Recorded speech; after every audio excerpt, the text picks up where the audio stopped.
ಹಾಗಾಗಿ ಮೂಲ ಕನ್ನಡಿಗರು ಎಲ್ಲಿ ಅಂತ ಹುಡುಕ್ಬೇಕು. ಬೆಂಗಳೂರಲ್ಲಿ ಕನ್ನಡವನ್ನ ಅರ್ಥ ಮಾಡ್ಕೊಳ್ಳೋ ಜನ ಎಷ್ಟಪ್ಪ ಇದ್ದಾರೆ ಅಂದ್ರೆ 27%. ಅರ್ಥ ಮಾಡ್ಕೊಳ್ಳೋರು ನೀವೇನಾದ್ರೂ ಪ್ರಶ್ನೆ ಕೇಳಿದ್ರೆ ಉತ್ತರ ಕೊಡೋರು ಅಷ್ಟೇ. ಉಳಿದವರೆಲ್ಲ ಬೇರೆ ಭಾಷೆಯವರು.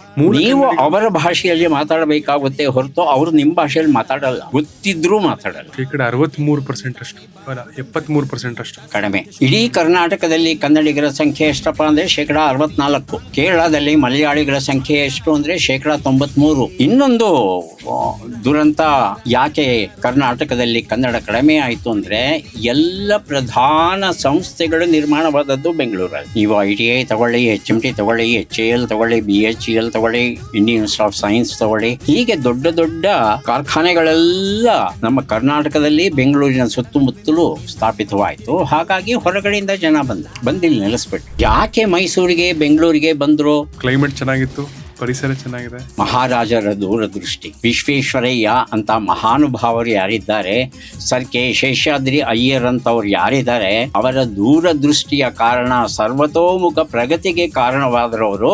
ಆದರೆ ಅದ್ರ ಜೊತೆಗೆ ಒಂದು ಉಪ ಉತ್ಪನ್ನವಾಗಿ, ಒಂದು ಸೈಡ್ ಎಫೆಕ್ಟ್ ಆಗಿ, ಪಾರ್ಶ್ವ ಪರಿಣಾಮವಾಗಿ ಬೇರೆ ಭಾಷೆಯ ಜನ ಬಂದು ನಮ್ಮಲ್ಲಿ ನೆಲೆಸುತ್ತೆ. ಇಡೀ ಭಾರತದಲ್ಲಿ ಮಾತ್ರವಲ್ಲ, ಏಷ್ಯಾ ಖಂಡದಲ್ಲಿ ಮೊದಲ ಬಾರಿಗೆ ವಿದ್ಯುತ್ತನ್ನ ಉತ್ಪಾದನೆ ಮಾಡಿದವರು ನಾವು. ಮೊದಲು ಪ್ರಾಯೋಗಿಕವಾಗಿ ವಿದ್ಯುತ್ತನ್ನ ಉತ್ಪಾದನೆ ಮಾಡಿದ್ದು ಗೋಕಾಕ್ ಜಲಪಾತದಲ್ಲಿ. ಅಲ್ಲಿ ಉತ್ಪಾದನೆಯಾದ ವಿದ್ಯುತ್ತನ್ನ ಪಕ್ಕದಲ್ಲೇ ಇರ್ತಕ್ಕಂಥ ಟೆಕ್ಸ್ಟೈಲ್ ಇಂಡಸ್ಟ್ರಿ, ಕೈಮಗ್ಗದ ಕಾರ್ಖಾನೆ ಅವರಿಗೆ ಪೂರೈಸ್ತಾರೆ. ಮಹಾರಾಜರಿಗೂ ಅಯ್ಯರ್ ಅವರಿಗೂ ಅನ್ಸುತ್ತೆ, ನಮ್ಮ ವಿಶ್ವೇಶ್ವರಯ್ಯ ಹೇಳ್ತಾರೆ ಒಂದು ಮಾತು, ಇಂಡಸ್ಟ್ರಿಯಲೈಸ್ ಆರ್ ಪೆರಿಶ್ ಅಂತ.